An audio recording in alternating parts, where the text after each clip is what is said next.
You found product market fit, but now the systems are cracking. The team needs you for everything. Growth feels like quicksand. The more you move, the deeper it pulls you in. This is the scaling paradox, where founders and operators come to get unstuck. I'm Blake Moseni, and I sit down with founders and operators that nearly burnt out and rebuilt their business to operate without them. If you're stuck in the middle, this is where we fix it. So those are the 7 principles. And the first principle is really important, and that's fairness and equality. We treat people fairly and we treat people equally, regardless of their status or their position in the company is super important to us. The second one is that pretty much all of our companies and organizations are values-based and purpose-driven or mission-driven. We're not just, we're here to make money. Money is a consequence of doing something of value. So when you're providing something of value, a service, a product, whatever, money comes. The third also springs from this, which is empowerment and delegation. If you're hiring someone to help you, let them help you. Let them come with their ideas. Let them come, empower them. Give them actual responsibility to help you and your company grow. The fourth one is stakeholders versus shareholders. We have to pay attention to our vendors, to our suppliers, to our customers, to our employees, to all of these things. That's part of what a CEO does. The fifth one is sustainability. We know that we have limited resources, and the next generation will also need those resources, and the one after that. The sixth is a flat hierarchy. When you don't have a lot of layers to the organization, you get more innovation, you get more transparency, you get more information sharing, and can come up and surface really good ideas for how to improve the company and its products or its services. The last one is disruptive innovation. So we try to find better ways of innovating, of doing things. The standard of living is very high, so everyone gets a living wage. That means that we can't just throw people at a problem. And I boiled it down, those approaches that we take to 7 essential principles. Hello and welcome to another episode of The Scaling Paradox. Today we have Thor Legvold, an organizational psychologist and consultant based in Los Angeles, California. He's originally from Oslo, Norway, and he specializes in aligning AI strategy with leadership, culture, and people systems. He's helped a Norwegian AI startup in the US scale and is now focusing on integrating the 4 pillars of AI implementation and the 7 principles of Nordic leadership into companies across the US and more broadly, and focus on scaling companies in a humane and effective fashion. Thor, it is so excited to have you on today. Well, thank you. I'm super excited to be here. Absolutely. As we get ready for today's conversation, I want to give the listeners an opportunity to get to know you. I always start off with a little bit of an icebreaker for them to get to know you on a more of a personal level, outside of your professional accolades. And I'm interested to understand, through the preamble, we talked a lot about you like to cook, you like to experience new foods. If you're having someone over for the first time, what's your go-to meal that you serve up for people and why? First time. That's a good question. There are 2 that I really like to make that a lot of people like. One is, they're both Brazilian. One is moqueca de camarão, which is a shrimp stew with coconut milk and tomatoes and all sorts of good stuff. And the other is actually also Brazilian salmon with ginger and liquid ginger honey glaze, which is also really, really good. And actually this evening, because I joined a gym recently, so I started working out. And we're having kind of like a potluck tomorrow. So I volunteered to make key lime pie. So I stopped at the farmer's market on the way home from the gym, bought a bunch of limes. So I'm going to be baking this evening. That sounds delicious. I think we know the place to come to if we're looking for a delicious meal. I'm inviting myself over next time I'm over in Los Angeles. You're more than welcome. Happy to have you. I appreciate that. Before we get into some of the details on your career and what got you into organizational psychology and change management, maybe you can give a little bit of background context on your career and what brought you to the role that you're in today. Sure. So I started off, I did actually undergrad here in the US. So I did undergrad at Cal State University in psychology. And then I went to Norway, I went back to Norway and did my doctorate there. We have a little bit different system than here, so it's hard to it's not apples to apples comparison, but it results in the same kind of licensure. So I'm clinically licensed, and I also specialized in IO psychology. And then I do, as many of us do, we do a postdoctoral specialization in the field that we're really interested in and want to be specialists. And I did mine in IO psych. For me, it's like everything comes down to people. Whatever it is, however technologically advanced or whatever happens, there are always people involved, and there's always room for psychology. human factors, interaction, communication, leadership. And I've always been drawn to leadership. So I started off my career back in Norway doing large-scale organization development, change transformation. The Norwegian mail system was being privatized and scaling down from 30,000 to 20,000 employees, which was a huge, huge change. So I was part of a team of psychologists across the country that were facilitating leadership in achieving those goals. So that's where I started, and then continued doing consulting, work more with teams. I love working with teams and team development. I think it's really an underserved area. We focus, especially in the US, I see there's a lot of focus on the individual. Everyone's executive coaching. And I show up and I say, let's look at the team. I go, no, I want coaching for me. It's like, no, but if we keep everyone working together, it's so much more powerful and we can accomplish so much more. So moved into that, and then leadership development in individuals. So I started with large systems, moved into small systems and teams, and then into individuals here.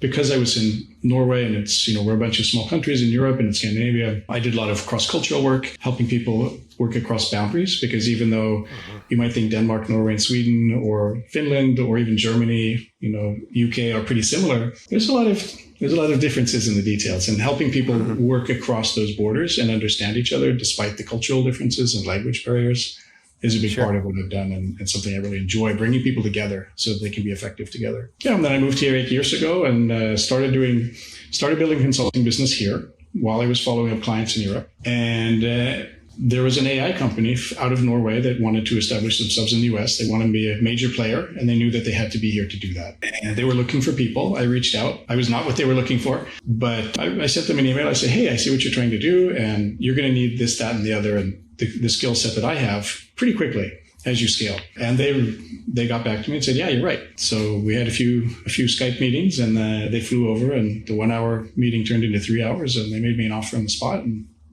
it seemed like a good deal. And I was really excited about the prospect of working with them and learning more about AI. So I was with them for 5 years and helped them grow the company, and then left at the end of 24, beginning of 25. And I've spent most of 25 rebuilding my consulting practice because I'd let it languish on the side. And now things are picking up and things are looking pretty good. So now I'm back to consulting and doing what I love. Beautiful. It's interesting. I think it would be great for the listeners to understand the differences in terms of what you've seen on the tech side working in the US and since coming over from Scandinavia, and understanding what shifts in your career that you had to make to be able to operate in this new environment. Well, as I alluded to earlier, it's much more individual focused here. And in Scandinavian countries especially, but I think in Europe in general, we tend to focus more on the collective, on doing things as a group or society. And then there's of course room for individual freedom and individual choice and expression, but we're always thinking about the greater cause and our company or our division or, our colleagues. And here in the US, it seems a little bit more focused on the individual. It's like, well, I want my promotion and I don't care what happens to those others. And I want to make sure the boss sees what I'm doing. And that can actually undermine progress and undermine growth. So one of the things we did in the company I was with, we wanted specifically to maintain as much as possible the company culture we had in Europe here in the US. So we had very, very solid healthcare plans. We wanted to mirror kind of the experience that we would have in Europe. We were very flexible as far as work situation and work from home and all of that. And during the pandemic, we also did a lot of social things to kind of keep the team together and build cohesion, build trust between each other. So those were some of the things. So even under the pandemic, we would meet up every week or every few weeks. We'd have virtual cocktails online, right, Friday afternoon. And then every few weeks we'd meet on the beach because it's outdoors. We'd keep a safe distance and we just order like hamburgers or whatever and sit on the beach and hang out. So it's really important, I think, that sense of cohesion. And there are American companies that have that and that run really well, but there are also a number that maybe could learn a few things from the Nordic approach. Absolutely. It's funny. There's a couple things going through my head. So one of the things that I most appreciate about, and for the listeners to understand why we brought you on for today's conversation, is you have a really unique view of things in terms of you have a great view and experience of how to grow companies because you were a part of that AI startup and you were able to help scale them to very large numbers here in the US. So that's one piece. I think the other piece is your focus on leadership and cohesion is truly differentiated. And then you have the AI layer of things that everyone wants to know more about. And I think where it ties in very nicely is okay, how do we actually get the most out of AI systems and the most out of teams in this new future that we are trying to work towards? And so I'm really excited to start to dig into understand where you've seen people try to implement AI and where some of those disconnects are from an ROI standpoint. But before we actually step into that, there's one question that's ringing in the back of my mind, which is this idea of, and I've asked this to past guests as well too, what is the driving force behind the largest corporations achieving the level of success that they've been able to achieve? So like, let's take the NVIDIAs, let's take maybe NVIDIA is not a good example. Let's take the Amazons, or say the Netflix or the Apples. They talk about those places having a very highly competitive environment, maybe less of that unification that you're alluding to from a personnel standpoint. And so I'm just interested on where you see the intersection of team unity and capitalism intersecting to achieve the highest levels of success. Big question, but it's just in the back of my mind as you were explaining stuff. That's a huge question, absolutely. And we could do a whole show just on capitalism, because capitalism, as with many things, the devil is in the details, right? How do you practice capitalism? We have market economies, capitalist societies in Scandinavia also, but we have something, I don't know if you've heard of it before, it's called regulations. So we set a framework around capitalism so that everyone has a level playing field and everyone knows what the rules are, everyone knows what the expectations are and where the boundaries are. And within that, do whatever you want, right? So what I find is that when you practice capitalism with guardrails, it tends to work really well. I was reading some historical documents here in the US, and you've had free capitalism or open capital where the market rules everything.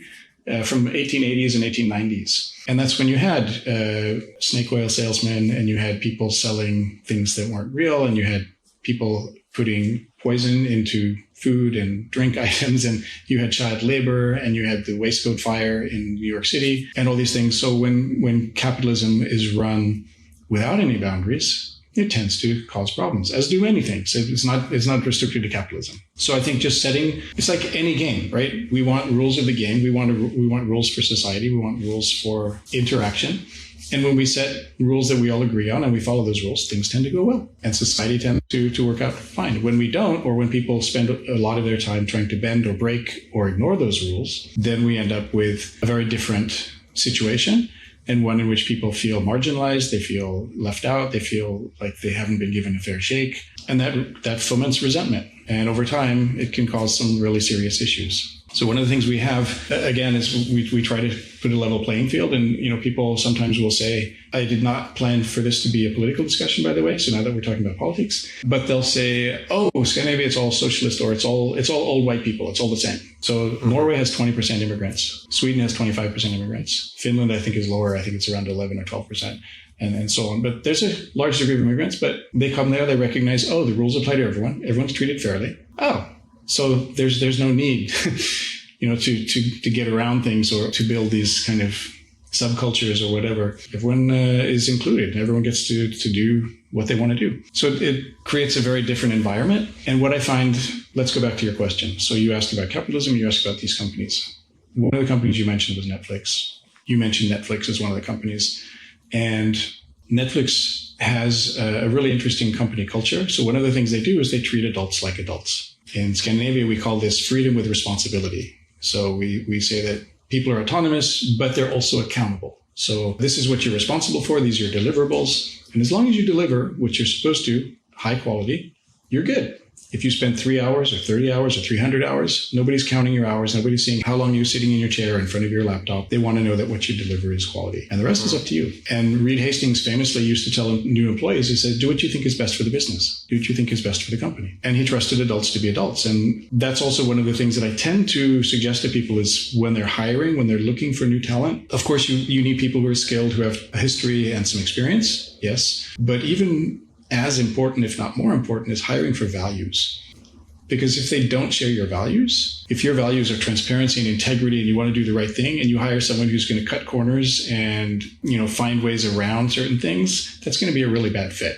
Or the opposite, if you're in an industry or a company where we're cutting corners and we're doing everything to increase our profits, and you hire someone who is very focused on integrity, on doing the right thing, on transparency, that's going to be a bad fit. And values are really hard to change. So when you hire someone who has the similar values to yours into the companies, it's easier for them to learn the things they need to learn. If they don't happen to have those skills, they can always learn those. But changing your values is really, really difficult. So yeah, this is we've kind of gone off on a tangent, but that's all good. It's funny because the value piece that you're calling out, and listeners, I promise we're gonna bring it back to home based on AI in just a little bit, but I want to follow this trail for just a second. What you've shared about values and it being difficult for people to change their values, I'd love to understand what is the best method to extract and understand someone's values through a hiring process. Because a lot of people get on these interviews and have conversations and tell you what you want to hear,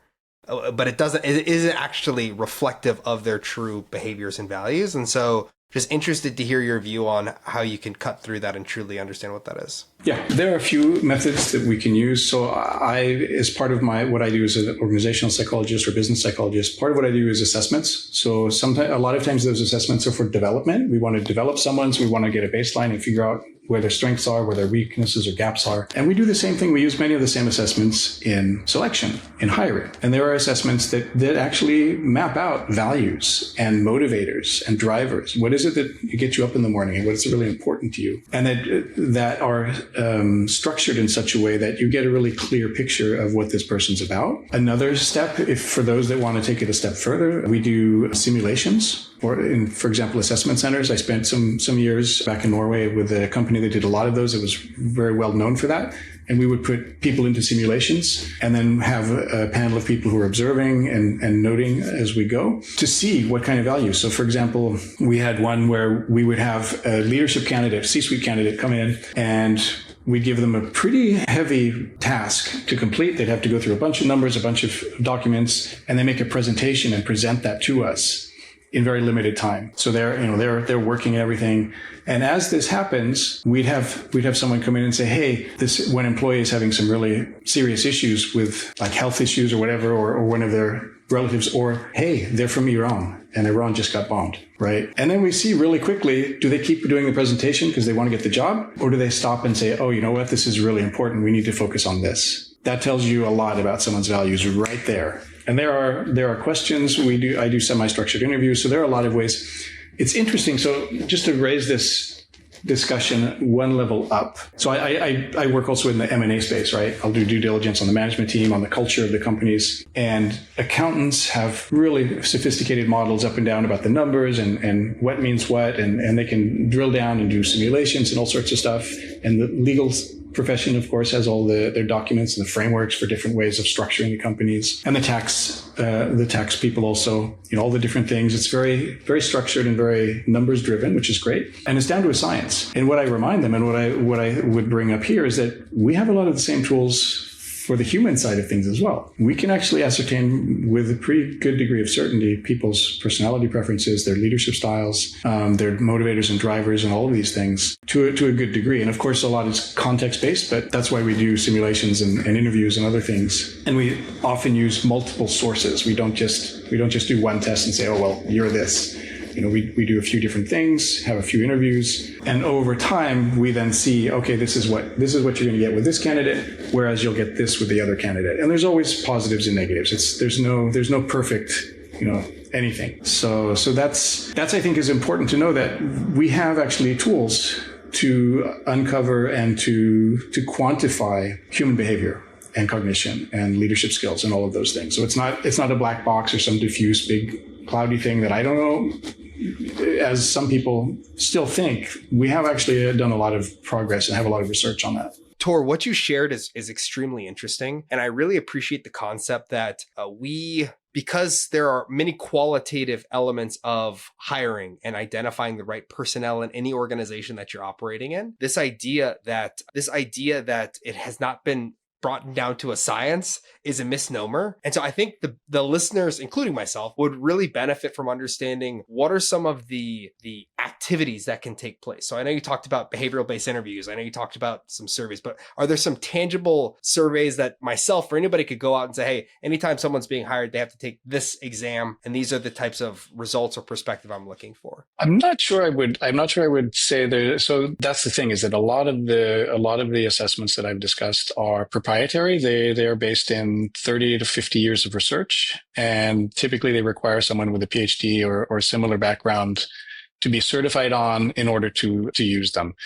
That said, there are assessments out there that are really useful and that are easily accessible. One of them is the Gallup Strengths Finder, which can be really, really useful for people to get an idea of where your strengths are, what you're really good at. And I want to make just one little kind of reminder that we're not ignoring people's skill set or background or experience. Of course, if you're looking for a CFO or a CTO, you're not going to hire probably a librarian, right?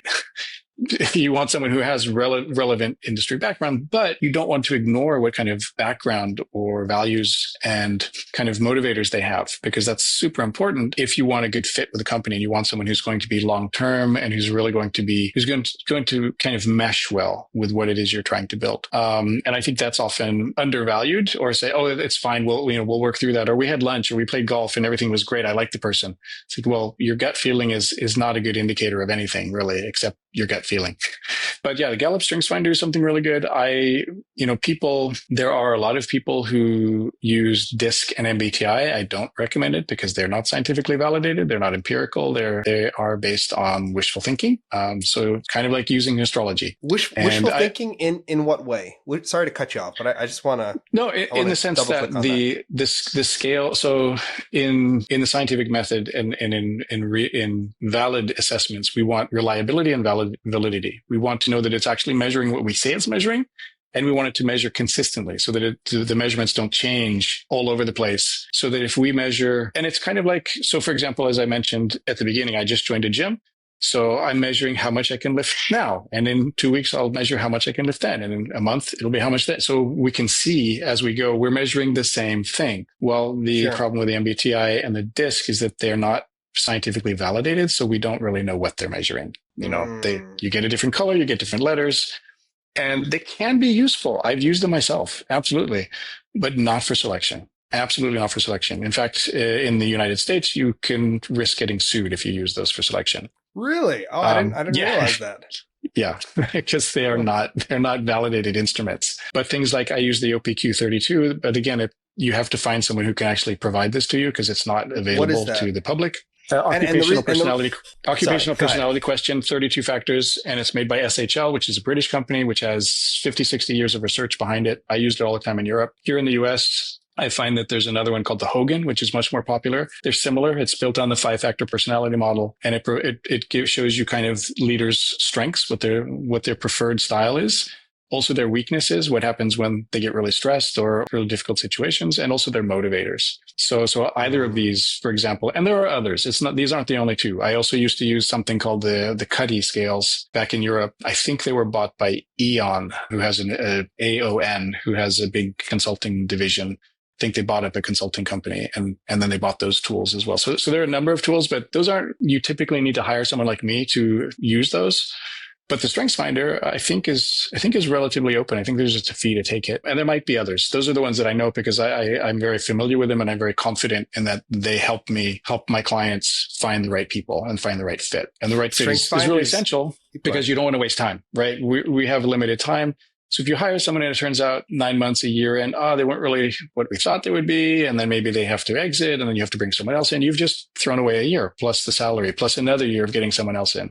So it's really important to spend a little bit of time up front and do it right. But at the same time, everyone has the sense of urgency. So corners tend to get cut. And then, So a couple things. First thing I'll call out for the listeners, little hack. I am a big fan of the Strength Finder. And if you buy Wellbeing at Work, you could buy that on Amazon for $12 or $15. You actually get a Strength Finder assessment code included. And that'll save you $10, $15 versus actually buying the direct Strength Finder code by itself. So you get a book and a code for a cheaper price. There's your discount of the day. Just saved you $10 for listening. And so There's a couple of questions that I would like to distill down for the listeners on the things to consider, or based off all your experiences that you've had with these services, what are the most important things to ask? But before we get to that, I do want to ask and understand, how are these brokered? Are they through assessment? Are they through interview? Are they through monitoring people in certain situations? Maybe it's all three, but just interested to hear how these ones that you typically manage for businesses are implemented. Typically all three. So yeah, it depends on the need, on the company, on their developmental phase, right? Because companies are like people. So companies start out as infants, right? And they're kind of helpless, and you've got a founder and maybe a helper or an assistant or something. And then as they grow, and then when they're 10 people, it's very different and they have different needs. And when they're 20 people and when they're 100 people, the size, the complexity, the maturity of the business changes. So when you're 3 people and you're hiring someone, you're probably not going to hire someone like me to help you. But when you're 50 or 100, you probably really want to get someone to come in and really help you. And you might, you're probably going to be working together with a recruiting company. That's pretty common. And the recruiting companies often will then bring someone like myself in if they don't do it themselves. There's one actually here, or a few of them here in California, but one specifically that I will collaborate with.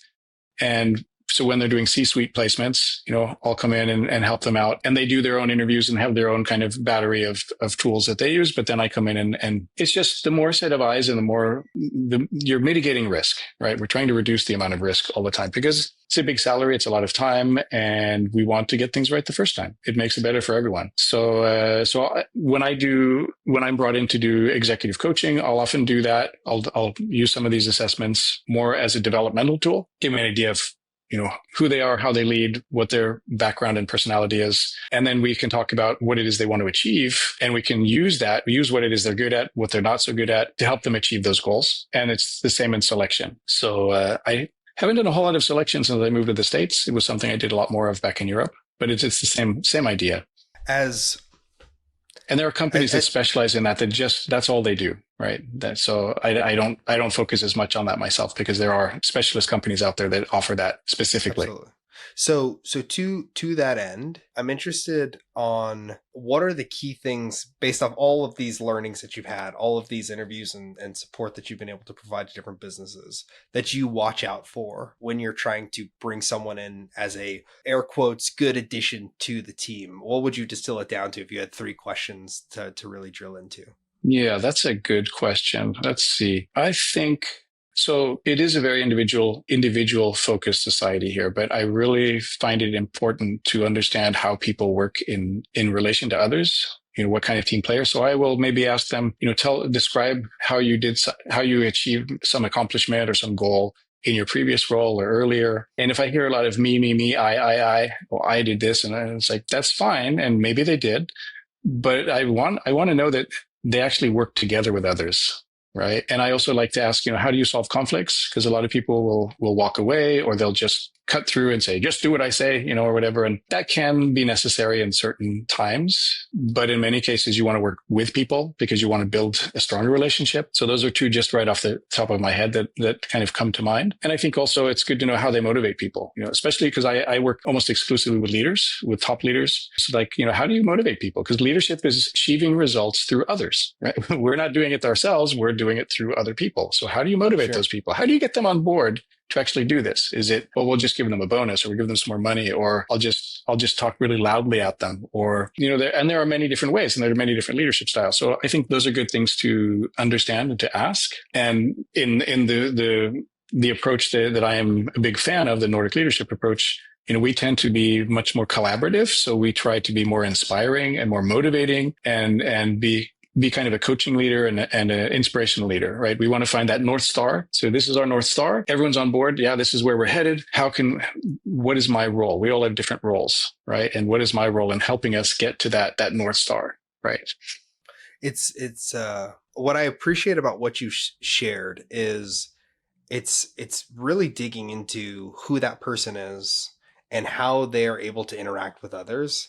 And as I think about one of the biggest problems that everyone's trying to figure out in this day and age, it's this idea of how do we take the next step towards technology implementation to be able to move our business to the next chapter of things. Everyone's talking about AI. AI is all over the place. And I think the biggest gap that I'm continuing to see, I saw a data point probably about 4 months ago, maybe a little bit longer. And I want to say it was from Harvard Business Review, maybe MIT, something along those lines, that said that 90 or 95% of AI implementations are not realizing the result of what the original intent was and how much has been spent. And that was and MIT last June. That's okay. Perfect. So Yeah, longer MIT, than June I or thought. July. Time's flying. 9 months ago.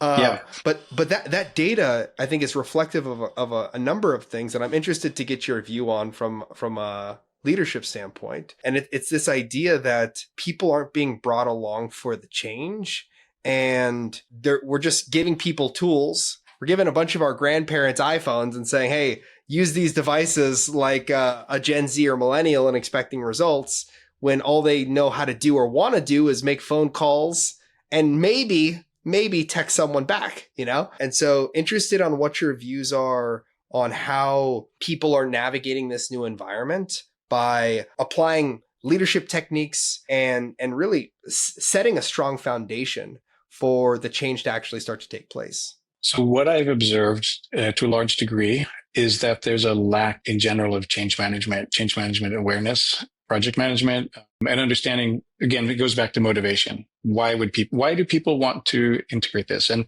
I would paint a bigger picture, and it's not just AI. I think AI brings in some additional layers of complication that we can get to. But I think technology or change in general, we're going to restructure the organization, or we're going to bring in a new accounting system, or we're going to bring in a new expense system or a new sales system. Oh, we're graduating to Salesforce. Everyone's going to use Salesforce. And there's an equation that I love to use and that I used in my work with the other organizations who are going through change or trying to implement new technology, AI or not. And it's Q times A equals E. So try to paint it in your mental picture. So the Q is quality, the quality of the solution, right? So how good is this technology? Oh my gosh, it's the best in the world. It will solve all of our problems. Fantastic. Well, multiply that by A. A stands for acceptance. Are the people who are going to be impacted by this and using it, are they accepting it? Are they looking forward to it? Are they thinking, this is amazing. It's going to make my life fantastic? Or are they thinking, am I going to have a job? Oh my gosh, I think it's so hard to learn stuff. And I don't know, or am I going to be trained and I'm going to have time to learn how to use the system? Or is someone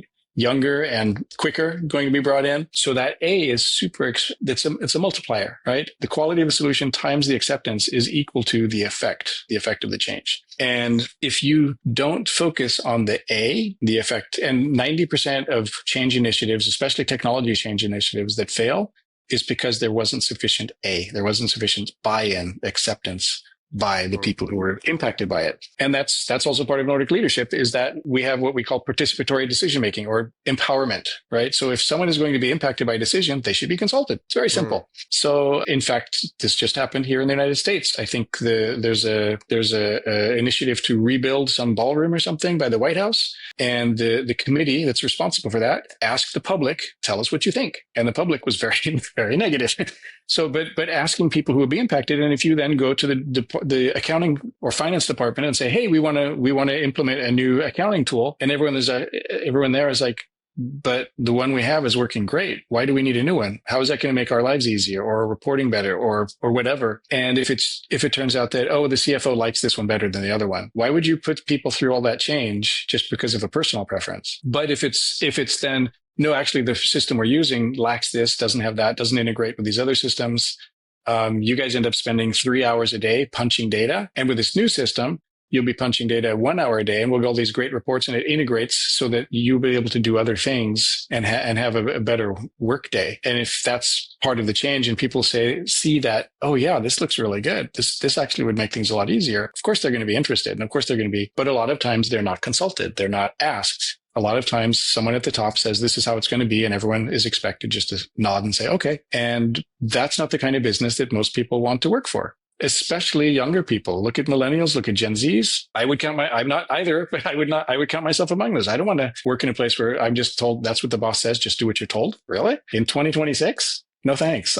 Command and control is so 1950s, So building this sense of team and the sense that we are all in this together. We're all rowing the boat or sailing the boat towards that North Star, and we all have a part to play. And hey, this tool will actually make it easier for all of us and better for us to achieve our goals. That's a big win. That's something that everyone can get behind, but that's often not done. It's often skipped because people spend lots and lots of time with the salespeople and the technology and the demos, and they say, "Oh, that's great," and they sign the contract, and it's just like, "Here you go. Here's this new system. Use it." I mean, think of yourself. If you buy something, you have to have time to figure out how to use it. And switching programs, switching from a Mac to a PC. It took me a few weeks, and I was pretty pissed off at times. I was like, how do I do this? It's so easy on the other system.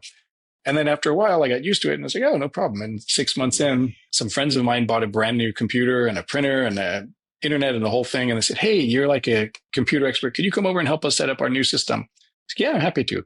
And by then I'd been on Mac for, 6 months or whatever. So I was kind of used to that. And I went back and they bought a Windows laptop and whatever. And I just remembered all of the hoops I had to jump through. And I'm like, wow, I had never, ever considered that, how difficult of a user experience it was, because I was so used to it, right? Until I started using something else. And where on the Mac, at least for me, no platform wars here, but for me, everything gets out of the way and lets me do my work, which is great. And in Windows, it was always like, "Do you want to do this? Can I help you with that? What about this?" And I'm like, "Don't distract me. I'm trying to get some work done here." The technology doesn't always do what it's intended to do, right? It's we're here to be helpful, but you're not being helpful. No, I appreciate the call out, especially the equation and the focus on the small a. And people's appetite for actually stepping in when it comes to change. And it kind of ties to what we were talking about before, which is this notion of when you are trying to determine what type of person you want to bring into an organization, being able to truly understand what their value chain is, how they establish their organization, is going to be the catalyst to decide whether or not the implementation is going to be a success or a failure. Now, here is something I'm inferring based off of the data from June and what the equation that you just put out there and some of the overture of what causes those type of outcomes. Sounds like a lot of our leadership in this country, especially at the large scale companies, isn't actually taking into account the desire of people to actually want to drive change. And it's just, everyone's talking about AI, so we need to invest in AI. Let's go ahead and dump some cash into a pilot and see what the results are. Absolutely. Absolutely, 100%. And there's it's almost frightening statistic from Gallup. Gallup does all these, research. They did a survey of leaders and managers. 54% of all leaders and managers have no formal leadership training. Now, people might not realize that people might have come up in a family business, or they might be a founder and they just kind of figure things out as they go, which is fine. There's no problem with that at all. We do what we have to do. But just like becoming a doctor, or a mechanic, or a plumber, or a painter, or a librarian, or whatever, those are disciplines with a body of knowledge to be learned, and certain ways of thinking and approaching things, and ways of systemizing things. And leadership is the same. Leadership is a discipline that needs to be learned. And where we have 60, 70, 80 years, up to 100 years of research on what good leadership looks like and what is effective and how it works and how to create effects through others. And if you have over half of the people who are responsible for leadership who have no formal background, they might be good at certain things, but they probably have some pretty significant gaps. And that's what I see. And then, you don't know what you don't know, right? And wanting to improve and wanting to be good is what I see most often when I'm asked to come into an organization and work either with a team or with an individual leader. Often they're hungry for knowledge. They want to know. I've done all this on my own and I think this is good. And I say, yeah, I'm sure you've done fine, but let's have a look at some of the research and some of the background and some of the approaches that can provide far more impact and far better results than what you've been getting so far. So throwing someone, it's like there's a classic, and I've run into it over and over and over in my career, where head of sales, right, is a salesperson who had been crushing it and selling way more than all of their colleagues. And it's like, well, you're such a good salesperson, we're going to make you head of sales. Yes. That's great. But that's not sales. Mm-hmm. That's leadership. That's completely different. So you're putting them, and then if you don't provide any support or training or time for them to figure this out as to, well, how do I make them as good as I was and now I'm a leader and I'm not a salesperson anymore, then you're kind of setting everyone up for a failure, you know? So either, and many companies do, they will have a program where they will find high potentials or leader potentials or people who are really good, who want to make the next step and become a manager or a leader, and then help train them. And that, right? They'll take them through leadership school and, you know, this is how we approach things. And often each company has its own values and its own way of doing things. So that's fine. And they're tied back then to this research. But in many cases, it's sink or swim, right? And what I find is that those people are not happy. And, you know, we're here, Americans, obviously, you all live to work, but in Europe and most of the world, you know, we work to live. We want a happy life, want to spend time with our families, with our friends, doing fun stuff, not just work. You know, work is fun too, but we want to do other things. So what I find often is that those people, you know, they're like, I was the best salesperson in the whole thing. And I can't now. It's like, I have no idea what I'm doing. It's like, yeah, because you have no experience or training in that. And you've just been kind of thrown into it. So often it creates a lot of stress and a lot of friction for a lot of people. So providing people with some support or, you know, helping people understand how to be a leader, how they can be a leader. Because again, if we tie this back to the assessments we were talking about and the hiring and everything, that's also, there are different styles. Right? Some people are very direct and authoritative, and that's fine if that's their style. And other people are more supportive and more kind of coaching leaders, and that's also fine. But it has to kind of match the needs of the company and the context and the team, right? So being flexible and being able to demonstrate some flexibility in how you approach things. If I'm going to present something to a team of CPAs, I'm going to be very data focused and very numbers driven. If I'm presenting the same material to a bunch of CEOs or founders, especially, I'm going to be big picture, visionary, storytelling, right? And if I present that same to HR, head of HR and the HR team, I'm going to be focusing on relationships and the human capital and the human interest. Same content, but different ways of presenting it so that it resonates and so that they get it. And it's like, oh yeah, this is really important. If I show up with the numbers to the founders, they're like, yeah, okay, that's great. Or the HR people, it's like, where's the humanity in this? You know, and opposite. So understanding those nuances and those differences and being able to adapt to your style to the needs is really a big thing. Someone, at one point in my career, a leader I really respect, he said to me, play the players, not the cards. And I feel like that is so apt to what you're getting at. It's not about the content. It's about the audience and how you resonate with the audience based off the information that is being deployed. And everyone has different drivers. And I think one of the things that was coming to mind, you've alluded to it at a couple different points throughout today's conversation, is the Nordic leadership in general and the framework that you've created there. So I think it would be good because you've given a couple morsels that everyone's been chewing on throughout this podcast, but it would be great to hear what that framework is and how leaders can carry that forward in their day-to-day. Sure. Yeah. So I've lived here for 8 years now.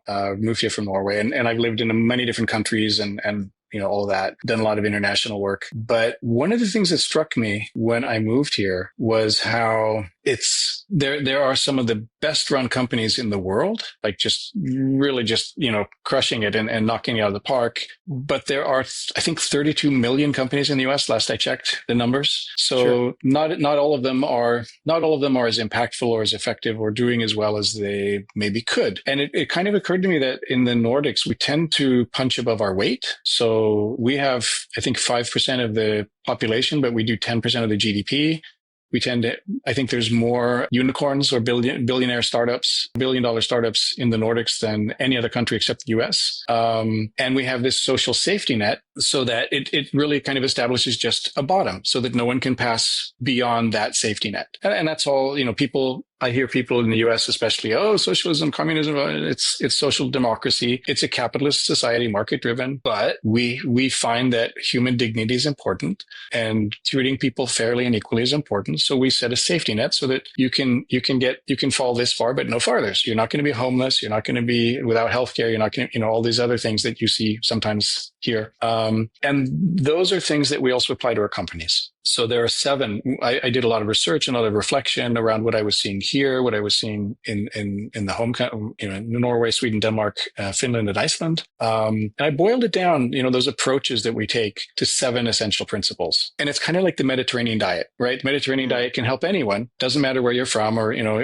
your body type or whatever. It's just healthy. It's good for us. And it's kind of the same. So it's like the Mediterranean diet for organizations. The first principle is really important, and that's fairness and equality. We treat people fairly and we treat people equally, regardless of their status or their position in the company.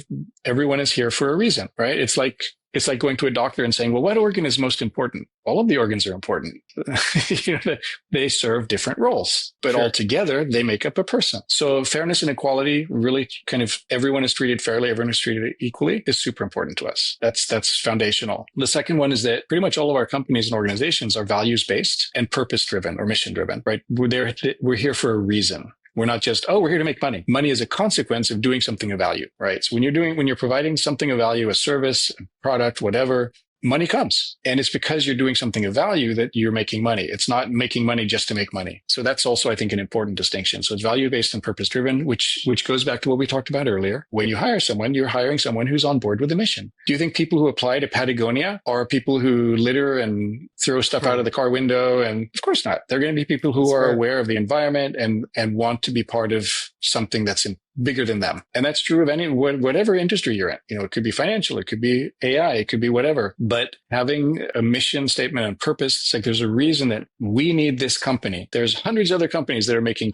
hiking clothes and outdoor equipment. Why does this one need to exist? Because we're doing it in a sustainable, easy, good for the planet kind of method. And we have all these other things. So having that purpose and those values is super important. And then you can refer back to them when you hire people. And when you hire people who are aligned with that, guess what? They want to stay. They want to do better. They want to be part of it. They want to contribute ideas. They want to take responsibility. All of these things start coming from these basic foundational principles. And the third also springs from this, which is empowerment and delegation. So if you're hiring someone to help you, let them help you. Let them come with their ideas. Let them come, empower them, give them actual responsibility and build trust, so that you trust that they're there to help you and your company grow. If you hire someone you can't trust, or you're going to micromanage, or you're not sure you can give them this, have a talk, maybe think about yourself as well, and build that system so that, like at Netflix, right? I trust you to do the right thing for the company, and they do, and it's worked so far. And Netflix started that way, and I believe that's the other thing. Costco is the same thing. Trader Joe's, Nvidia. We'll get to one of the ones that NVIDIA uses, but they have also used several of these principles. And they use them from they were small. So I think this is also one of the keys to growth. It seems to me more and more. So empowerment and delegation is the third. Part of that is also participatory decision-making we touched on, which is including people in decisions that will affect them.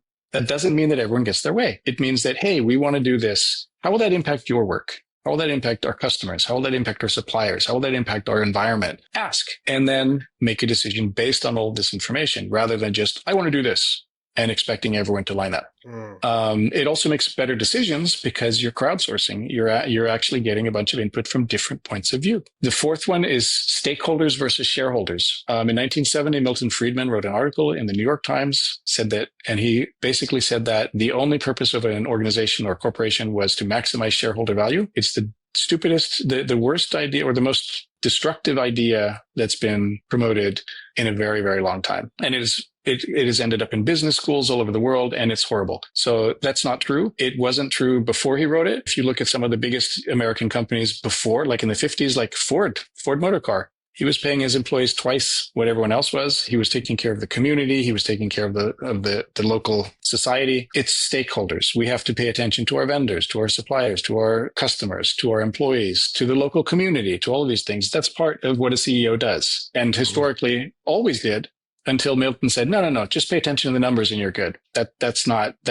So we pay attention to stakeholders. We look at all of the stakeholders, and obviously shareholders one of those. Yes, we have to pay attention to the numbers. If we don't have the numbers, we risk going out of business, and that's not sustainable. So that's super, super important. The fifth one is sustainability. We know that we have limited resources, and the next generation will also need those resources, and the one after that. So we try to think, how is this going to affect things long term? So we try to put in place guardrails so that we are not cutting off the branch that we're sitting on or killing the golden goose, right? Or the goose that lays the golden eggs. So we try to bake sustainability. Patagonia is a great example of that into what we do. The sixth one that's practiced by NVIDIA, as well as many others, is a flat hierarchy. So flat hierarchy, when you don't have a lot of layers to the organization, you get more innovation, you get more transparency, you get more information sharing, and you get far better innovation and agility. So your company can turn on a dime far, far easier and can come up and surface really good ideas for how to improve the company and its products or its services,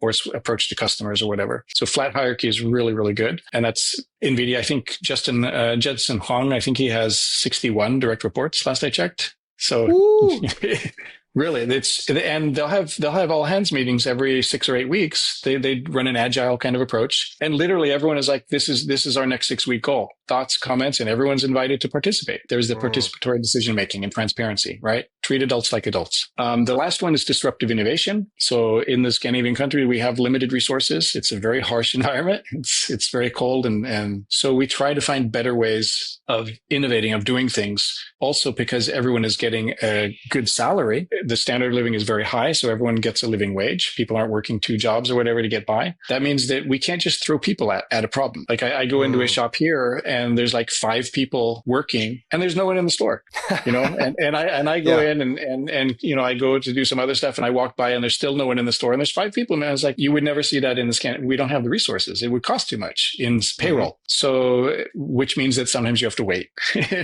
but it also means that we find clever ways of automating things and innovating and making new systems and new procedures that take less time and effort. So those are the 7 principles. And it's funny because when I was working to develop all of this, it occurred to me, I was like, I've been using all of these things in my consulting 25 years. It's like, I haven't called them specifically those things, but it's like it all comes from that culture and that way of doing things. And we see in Scandinavia, and I see with all the customers and clients that I've worked with and companies that I've used as examples along the way here in the US as well, like Netflix and Costco and Patagonia and all these others, that these principles work and these principles have been embedded in these companies I've mentioned from the very beginning. So I believe that they are part of what has made these companies stand out and really outperform their competitors. Another that I didn't mention, but I will now, because they're also a great example, is HEB. They're kind of like a Walmart in the South, in Texas. I think they're maybe in Arkansas and some other states.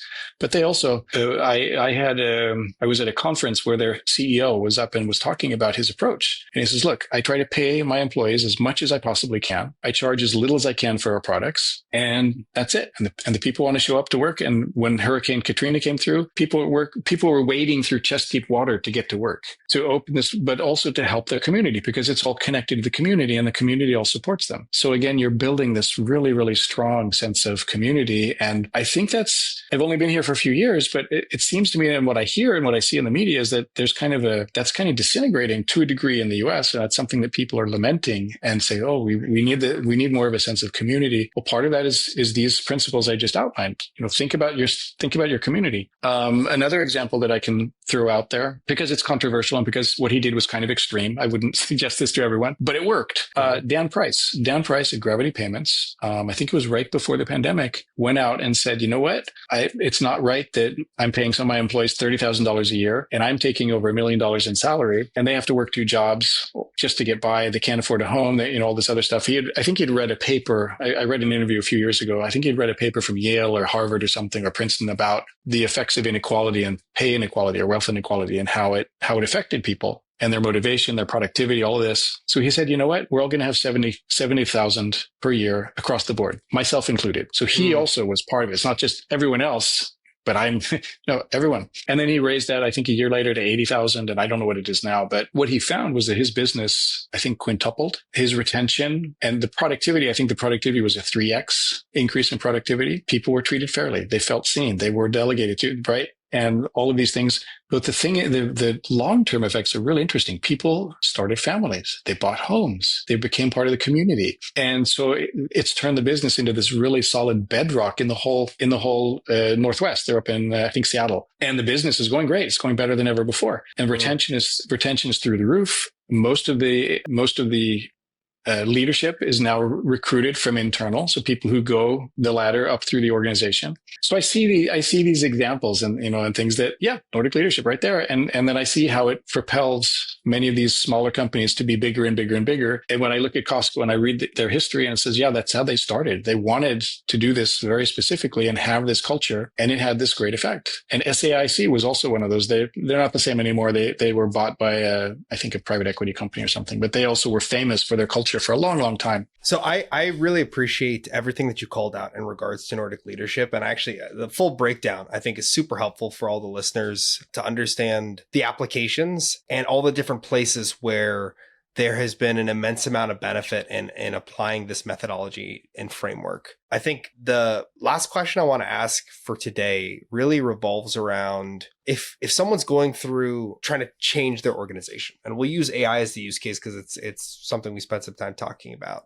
What do they need to be thinking about most when it comes to Nordic leadership to ensure the probability of success along the journey? And maybe it's all 7 pillars, but just interested to hear what your thoughts are on that particular question. Well, I'd like to reframe the question, if I could, a little bit, sure. Because we had a little bit of a discussion earlier, and you were talking about, what should people think about in preparing for AI adoption? And the Nordic leadership principles are important, absolutely, but I would weave those into a few foundational things. And the first thing is the same thing I tell companies, large or small, that I work with. Start with the business problem. Identify the bottlenecks, the gaps, the missing pieces, and ask your employees. There's Nordic leadership, right? Empowerment. Ask them how could we make things better? Because if employees think that you're going to come in and use AI, what is the first thing in their minds? Oh shit, I'm going to be replaced. Where's my job? Yeah. Where's my job? But if you go to them and say, hey, we're thinking about how we can make things better here and how we can make the company more effective to take it to the next level. And we've been looking at AI, but we're not sure. And, help us understand how could we, really make this an improvement? What would help them so that they could focus on more high value tasks? What kind of things are in the way, are, slowing things down or Sure. are missing gaps that take a lot of extra time? That's the one thing. The second thing that I always suggest is that AI is a really powerful tool. It's a tool, but it's a very powerful tool, right? We're talking like fire or the wheel, not just a stick. Sure. So, and when we talk about change and change management, it's often easier to change in small steps, small nudges, a little bit at a time, rather than trying to change everything all at once, right? Because if we strap a rocket engine to the back of a bicycle, the bicycle's not going to hold up. So if we just throw AI at it and it's like, it's going to tear everything apart. But if we say, you know what? I spent 3 hours entering this data. What if we used AI? Could we do a pilot and try that out and see if that would help you? Because if you could do all that in 15 minutes, you could be spending your time doing more interesting tasks because it's, make your day a little bit more interesting, a little bit more valuable, a little bit more useful. Sure. So really identify with the employees, where could we make these small steps, and start with existing workflows and tasks. Don't upend those. Start with just kind of filling in the gaps. And once you get some confidence and some familiarity with the tools, then you can sit down again with the team and say, hey, you know what? It's doing all these things, but guess what? We could actually bypass all of this if we just went directly from A to G instead of going A, B, C, D, right? And I think with the AI tools that I've seen, I think we could maybe do something like that. That's really interesting. Let's try that out. And then we can talk about more transformative type of change. And it will be transformative, but we can't just start there, because what happens when people get panicked, when people get anxious, they regress, productivity falls, motivation falls, engagement falls. They start looking around. Oh, maybe I need to find another job because boss is talking AI and he hasn't asked me what I think. And if we're talking about founder-led, smaller businesses, smaller, medium-sized business, maybe they should be included or at least consulted, right? How could we make, and again, focus on the mission. And that's why it's important, again, Nordic leadership. That's why it's important to have values and a mission or purpose-driven company, because we're all here to achieve the mission, to achieve the goals, not to make your numbers,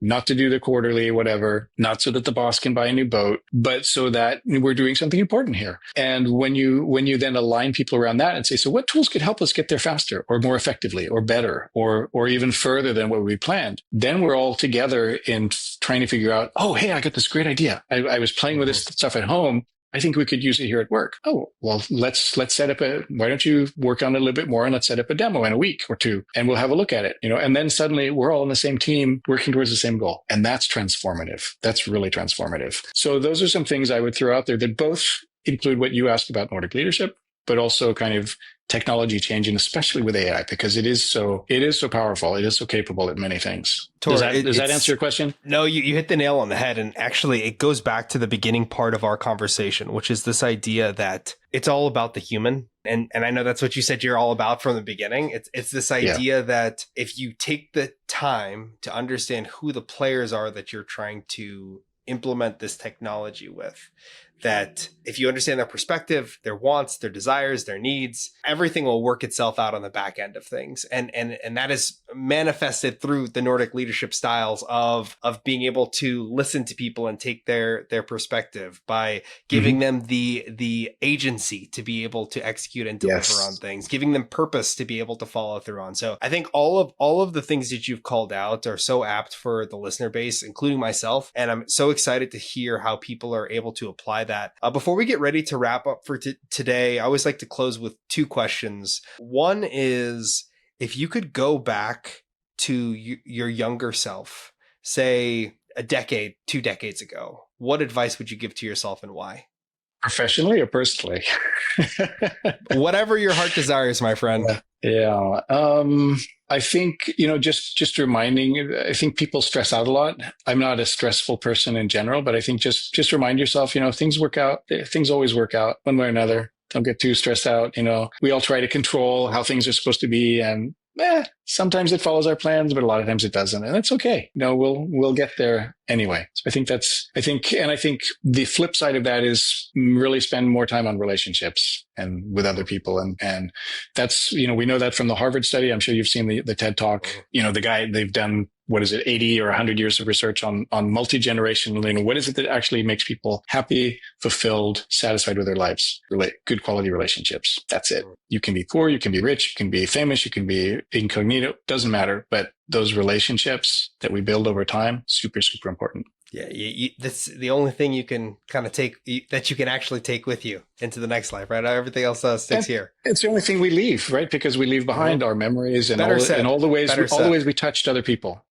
Absolutely. I love that. I really appreciate that. And then the last question is, what are you most excited about looking into the future? I'm really, so I've been following kind of large scale sociology or social kind of things that are going on in the world right now in the last few years. So I'm wondering if we're entering a new paradigm shift, as we did after the Second World War, like the 40s and 50s and 60s were kind of an upheaval and transition socially across the world. And I wonder if we're kind of in a similar kind of transition. And I'm wondering what it's going to be like in the future. So I'm keeping an eye on that and figuring out and reminding myself that it'll all work out. Not always the way we want, but yeah, I'm really, really excited to see what that brings to humanity, because there's so many good people wanting to do good work and good things. And yes, we see things around us that maybe not are not things that we're super positive about, but there's all these people who are working to do good and to do positive. And I think with the technology, especially in the medical industry and healthcare industry, and there's so much amazing stuff going on. So it's, I think we have a really bright future. We just need to sweep away some of the old negativity that we see that's still trying to assert itself and make itself relevant. Cause I think we need to move past all that negativity. It's all love, man. That's what it comes down to, right? And so we got to find ways to get away from some of the polarization. And I know we could do a whole other episode on social media and some of the implications caused by causing some of the things you're alluding to. But Thor, thank you so much for joining today's session. I had such a blast talking through Nordic leadership and so many other parts of how to make organizations efficient and to drive effective change strategies and change management.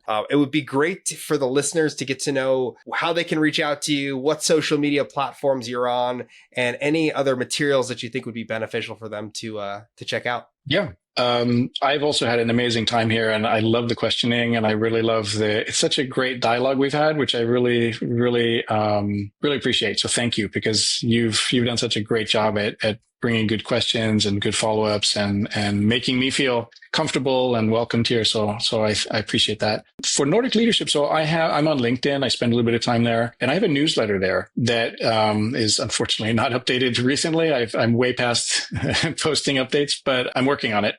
So I have actually a newsletter on Nordic leadership, and there are, I think, 7, 8, 9 posts there for now, and I am working on a few follow-ups that'll come soon. I also have a website. It's woefully outdated, so if you look at it, it's kind of like, okay, but it's Legvold Consulting. It's a very long word, and it's Legvold GV. A lot of people flip the G and the V for some reason. I did that in some of the outtakes for the listeners. But yeah, keep going. Yeah, but that was good. So, but the point is, there is my email address and my phone number. I'm always available, so just reach out. I'm happy to talk with people and just hear what they're doing and what they're facing and what they're seeing. And I love interfacing with people, and I spend a lot of time working with startups and founders. Back in Norway, about 6 years, I was doing a bunch of workshops and stuff, helping immigrants and locals alike kind of start their own business and stuff. So I love working in the space. So happy to help however I can. Virtual cup of coffee. And those are the 2 main places where you can reach me. I don't really do much of the other social media. I'm not on Facebook or any of that stuff. So you don't need the distraction. Those are the places to be that you called out. Well, Thor, it's been spectacular chatting with you. Listeners, please reach out to him, ask questions. He is a whole host of knowledge. We just scratched the surface based off of this conversation today. But Thor, looking forward to more opportunities to connect. Me too. Thanks so much. Appreciate it. That's it for this episode of The Scaling Paradox. If this helped cut through the chaos, please send it to another founder or operator that's stuck in it too. If you haven't subscribed yet, let's fix that. New episodes of The Scaling Paradox drop every other Thursday. There's no filler in this podcast, just the real work of scaling past yourself.